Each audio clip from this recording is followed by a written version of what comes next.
નમસ્કાર મિત્રો, જય શ્રી કૃષ્ણ. સ્વાગત છે ફરી એક વખત આપનું આપણી યુટ્યુબ ચેનલ ભક્તિ કીર્તન સંગ્રહમાં.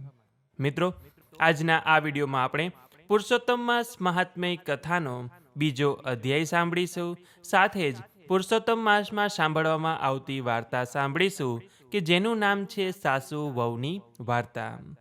તો અંત સુધી મારી સાથે જોડાયેલા રહેજો.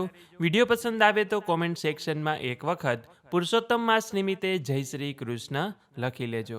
અને જો આપને અમારા વોટ્સએપ ગ્રુપમાં જોડાવવું હોય કે જેમાં અમે નિત્ય અનેક સ્થળોના દર્શન કરાવીએ છીએ, તો અહીંયા જે વોટ્સએપ નંબર લખેલો છે તેના ઉપર અમને જય શ્રી કૃષ્ણ લખીને મોકલી દેજો કે જેથી કરીને આપ ઘર બેઠા પવિત્ર પુરુષોત્તમ માસમાં અનેક તીર્થસ્થળોના દર્શન કરી શકો.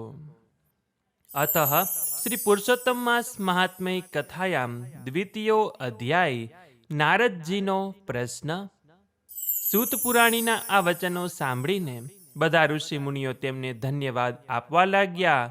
કથા કહેવામાં કુશળ એવા મહાન જ્ઞાની વિદ્વાન સૂત પુરાણી પાસેથી પોતાને કથા સાંભળવા મળશે એમ જાણીને તેઓ ઘણા ખુશ થયા. સૌનક મુનિ બોલ્યા કે આપ શ્રી વ્યાસજીના શિષ્ય છો, તેમની પાસેથી આપે સાંભળેલ કોઈ હરિકથા અમને કહો કે જેનાથી અમારું ચિત્ત પવિત્ર અને પ્રસન્ન બને તેમજ જગતનું કલ્યાણ થાય. આથી સૂત પુરાણી બોલ્યા કે હે મુનિ શ્રેષ્ઠો, તમે ઉત્તમ હોવા છતાં મને ભગવત કથા કહેવાનું કહો છો, તો મેં શ્રી વ્યાસજીના મુખેથી જે સાંભળ્યું છે તે મારી સમજણ મુજબ તમને કહું છું.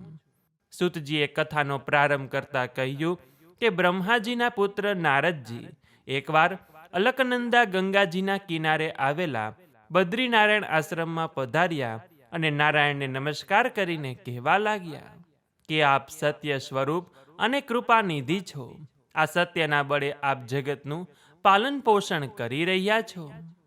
આપ સાક્ષાત નારાયણ હોવા છતાં તપશ્ચર્યા કરી મૃત્યુલોકના માનવીઓને બોધ આપો છો, પરંતુ તેમને હજુ બોધ લાગ્યો હોય તેમ લાગતું નથી.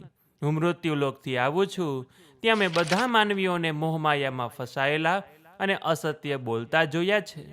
તો આપ એવી કોઈ કથા કે વ્રત સંભળાવો કે જેથી મૃત્યુલોકના સર્વ માનવનું કલ્યાણ થાય. આ સાંભળી નારાયણ હસીને બોલ્યા કે તમે પણ માનવીઓને મોહપાસમાંથી ઉગારી શકો એમ છો, છતાં તમે આવ્યા જ છો તો વ્રજવાસી શ્રી કૃષ્ણની કલ્યાણકારી કથા સાંભળો. હે નારદજી, શ્રી કૃષ્ણની બાળલીલા, રાસલીલા આદિ તો તમે જાણો જ છો. આજે હું તમને પુરુષોત્તમ ભગવાનની કથા સંભળાવું છું. આ પુરુષોત્તમ મહાત્મ્યની કથાનો મહિમા એટલો મોટો છે કે તે કહેતા પાર ન આવે. આ કથા એવી પવિત્ર ને કલ્યાણકારી છે કે તે કહેનાર અને સાંભળનાર બંનેને સુખ, શાંતિ અને મુક્તિ આપે છે. આ કથાનો મહિમા પુરુષોત્તમ માસમાં વધુ હોય છે.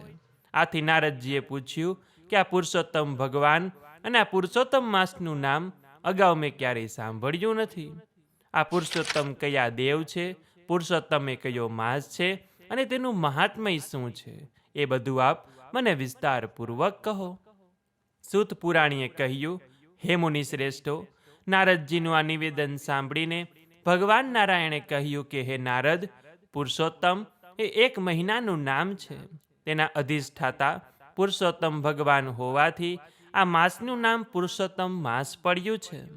આ માસમાં વ્રત, તપ અને દાન કરવાથી પુરુષોત્તમ ભગવાન સંતુષ્ટ થઈ અનંત ફળ આપે છે. આ સાંભળી નારદજીએ કહ્યું કે હે નારાયણ, મેં તો આજે જ આ નવા પુરુષોત્તમ માસ માટે સાંભળ્યું. બીજા મહિનાઓ અને તેમના સ્વામીઓ વિશે હું જાણું છું, તો આ નવા માસની ઉત્પત્તિ એકાએક કેવી રીતે થઈ તે વિસ્તારપૂર્વક મને જણાવો.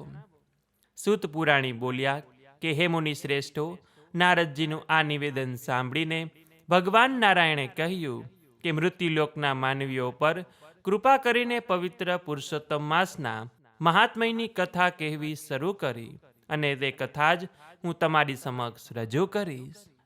તો હવે આગળની કથા એટલે કે પુરુષોત્તમ માસ મહાત્મ્ય કથાનો ત્રીજો અધ્યાય નેક્સ્ટ વિડીયોમાં સાંભળીશું. ઇતિ શ્રી બ્રહ્મ નારદીય પુરાણના પુરુષોત્તમ મહાત્મ્યનો નારદજીનો પ્રશ્ન નામનો બીજો અધ્યાય સંપૂર્ણ. तो बोलिए पुरुषोत्तम भगवान की जय। શ્રી વિષ્ણુ ભગવાન કી જય. તો હવે આપણે પુરુષોત્તમ માસની વાર્તા સાંભળીએ કે જેમાં આજે આપણે સાસુ વહુની વાર્તા સાંભળીશું. તો એક હતું ગામમાં સાસુ વહુ રહે, ખાધે પીધે સુખી, વ્રત તપ કરે, ધર્મ ધ્યાન કરે, અને એવામાં પાવન પુરુષોત્તમ માસ આવ્યો. સાસુએ વ્રત આદર્યા અને ગામની સઘળી સ્ત્રીઓને વ્રત કરતી જોઈ વહુને વ્રત કરવાની ઈચ્છા થઈ.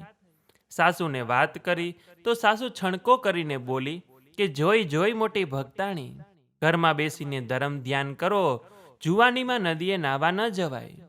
બિચારી વહુ તો શું બોલે, એણે તો મન વાળી લીધું ને ઘર બેઠા વ્રત આદર્યા. કહેવાય છે ને કે મન ચંગા તો કથરોટ મેં ગંગા. વહુ તો કથરોટમાં પાણી ભરીને સ્નાન કરે, લોટો પાણી રેડતી જાય અને પુરુષોત્તમ પ્રભુનું નામ લેતી જાય. પછી આંગણામાં બેસીને વાર્તા કરે. રસ્તેથી કોઈ બ્રાહ્મણ નીકળે તો પાઈ પૈસાની દક્ષિણા આપે. એક દિવસની વાત છે, સાસુ નદીએ નાવા ગઈ. નાતા નાતા જમણા હાથની આંગળીએ પહેરેલી વીંટી પાણીમાં પડી ગઈ. સાસુ તો ઘાંઘી થઈ ગઈ. બહુ ગોતી પણ વીંટી ન મળી એટલે સાસુ લમણે હાથ દઈને ઘેર આવી. આ બાજુ વહુ કથરોટમાં પાણી લઈને સ્નાન કરે છે અને સ્નાન કરતા કરતા કથરોટમાં વીંટી દેખાણી. વહુ તો તરત ઓળખી ગઈ કે આ તો મારા સાસુની વીંટી, નક્કી ભૂલી ગયા હશે. સાસુ ઘેર આવ્યા એટલે વહુએ વીંટી દઈને બધી વાત કરી. સાસુને અચરજ તો ઘણું થયું, પણ છણકો કરીને વીંટી લઈ લીધી. બીજા દિવસે નદીમાં નાતા નાતા ડોકનો હાર પડી ગયો. સાસુને તો ધ્રાસકો પડ્યો.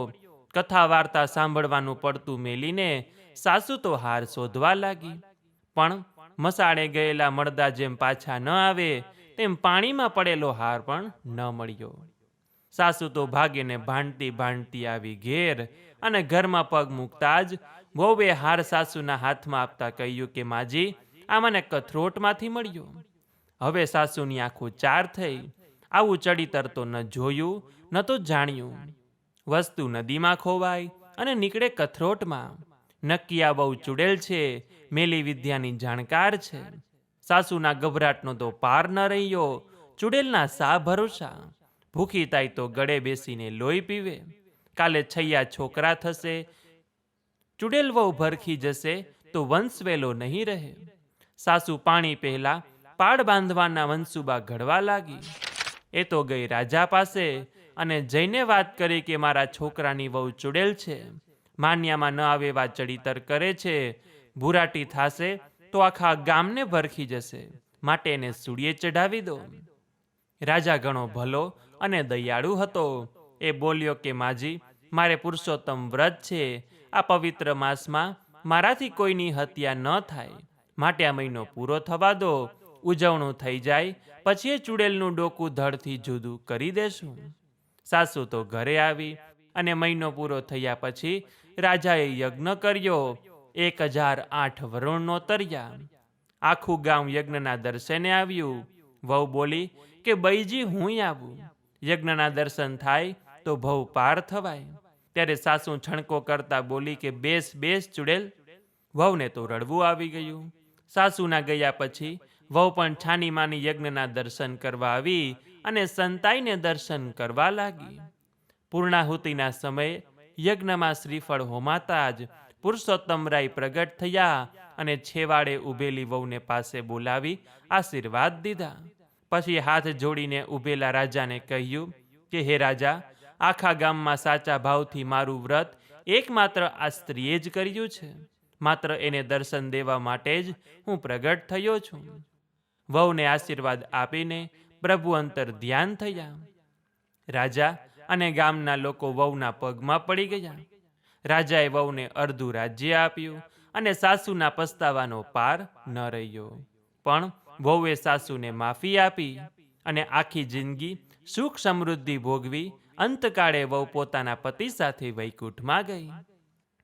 હે પુરુષોત્તમ પ્રભુ, તમે જેવા વહુને ફળ્યા એવું જ તમારું આ વ્રત કરનાર, વ્રત કથા સાંભળનાર, વાંચનાર, વિડીયો જોનાર, સાંભળનાર સૌ કોઈને ફળજો એવી જ આપના ચરણોમાં અમારી પ્રાર્થના છે.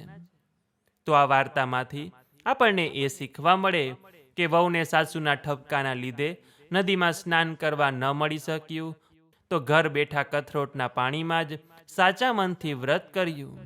એટલે આનાથી એ સાબિત થાય કે પવિત્ર સ્થળ કરતાં મનની પવિત્રતા વધુ મહત્વની છે. અને બીજી વાત કે ભગવાન પુરુષોત્તમ દેવ છેવટે પ્રગટ થઈને રાજાને સમજાવે છે કે આખા ગામમાં માત્ર વહુએ જ સાચા ભાવથી વ્રત કર્યું છે. એટલે ભગવાન બાહ્ય આચરણ કે દેખાડાને બદલે ભક્તના હૃદયની અને મનની નિષ્ઠા અને તેની શ્રદ્ધા જુએ છે, પૂજા પ્રત્યે ભાવ જુએ છે. એટલે વાર્તાનો અંતિમ બોધપાઠ એ જ કહી શકાય કે જે કોઈ પણ શ્રદ્ધા અને નિષ્ઠાથી પુરુષોત્તમ માસનું વ્રત કરે છે તેને ભગવાન ચોક્કસપણે ફળ આપે જ છે. તો બોલીએ પુરુષોત્તમ ભગવાન કી જય, શ્રી વિષ્ણુ ભગવાન કી જય. તો આ વિડીયો પસંદ આવ્યો હોય તો લાઈક કરી તમારા મિત્રોને મોકલી, અમારી ચેનલમાં નવા હોય તો સબસ્ક્રાઇબ કરવાનું ભૂલતા નહીં કે જેથી આવનાર અવનવા વિડીયો આપ સૌને મળતા રહે. તો આ સાથે હવે મને રજા આપો, મળીશું ફરીથી એક નવા વિડીયોમાં. ત્યાં સુધી આપ સૌ લોકોને અમારી ચેનલના જય શ્રી કૃષ્ણ. ધન્યવાદ. મારી સાથે જોડાઈ રહેવા બદલ, મને સાંભળવા બદલ આપ સૌ લોકોનો ખૂબ ખૂબ આભાર.